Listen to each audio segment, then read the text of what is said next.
l'organisatrice du festival de cinéma et de l'exposition en fait. Moi j'ai fait que faire des tableaux. Non, mais hier j'ai passé la journée à essayer d'accrocher. Alors voilà ce que j'ai écrit sur moi. Ça fait un peu égo, hein, alors que dans ces techniques énergétiques, on essaye d'effacer l'ego. Je me suis orienté avec certains élèves vers des activités artistiques, expression corporelle et théâtre. J'ai aussi créé un cours de gymnastique médicale pour les élèves dispensés d'éducation physique à partir d'une technique qui s'appelle l'eutonie, une technique créée par Madame Gerd-Alexander, une Allemande. Je me suis également orienté vers des activités basées sur la circulation des énergies.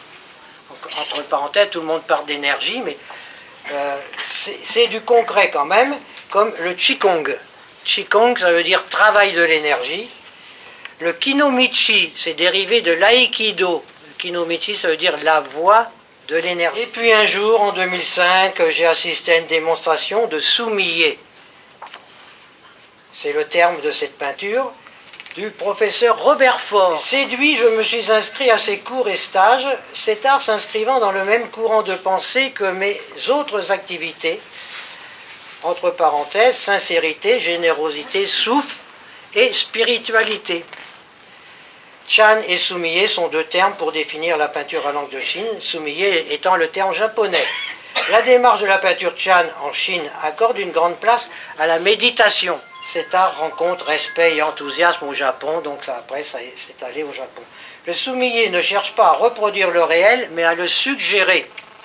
Alors vous me direz si c'est vrai en regardant les peintures. Les espaces vides dans un tableau permettent l'émergence de la forme. Alors dans le cadre du festival de cinéma, on parle de l'absence, et nous dans le Sumie, on parle du vide. Alors est-ce qu'il y a un lien entre l'absence et le vide ? Le peintre doit voir l'essentiel dans la nature ou dans la reproduction d'une œuvre de maître. Souvent, on travaille sur des œuvres de maître. Mais il nous arrive aussi d'aller faire des croquis dans la nature et de peindre d'après des croquis. Pendant 5 jours, dans un village typique japonais qui s'appelle Miyama, j'ai pu suivre l'enseignement d'un maître japonais, Sensei, ça veut dire maître, Takayuki Shinohara. Nous avons appris différentes manières d'utiliser le pinceau, parce qu'il fait aussi beaucoup de calligraphie, et l'apprentissage de toutes les nuances de gris entre le noir et le blanc. Et Sensei Shinohara, il nous dit, mettez de la couleur, ça veut dire mettez un peu de... Il ne faut pas qu'il y ait le blanc et puis le noir, il faut qu'entre les deux, il y ait toutes les nuances, tous les dégradés. Voilà. Ce précieux stage nous invite à faire preuve de plus d'exigence dans la réalisation des peintures à venir. Voilà.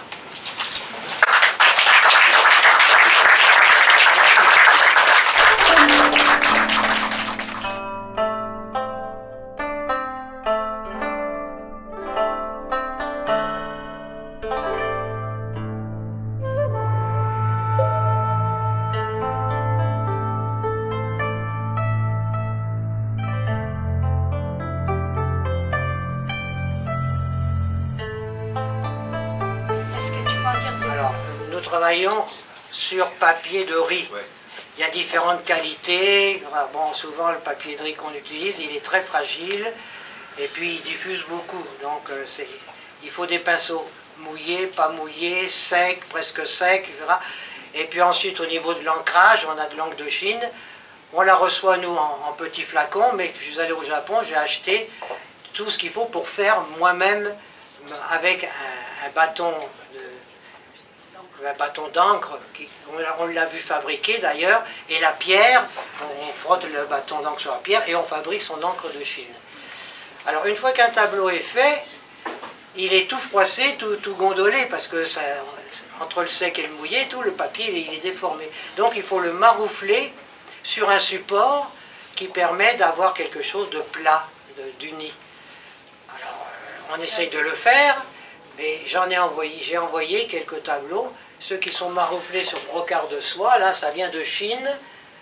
Et c'est non seulement marouflé sur un support, mais il y a tout un broc qui s'appelle brocart de soie autour. Et on peut choisir les différentes formes et les différents détails de ce brocart de soie. Alors après, si on veut que ce soit bien présentable, il faut aussi l'encadrer. Alors il y a des tableaux qui ne sont pas encadrés, comme celui-ci, il a été marouflé, c'est moi-même qui l'ai fait là. C'est du travail un peu plus artisanal. Ça, c'est un travail plus professionnel. Et alors, ce qui est les longs supports s'appellent des kakemonos. Et donc là, c'est déjà autre chose. Ça fait un peu plus japonais et chinois. Quand c'est horizontal, ça s'appelle un makemono.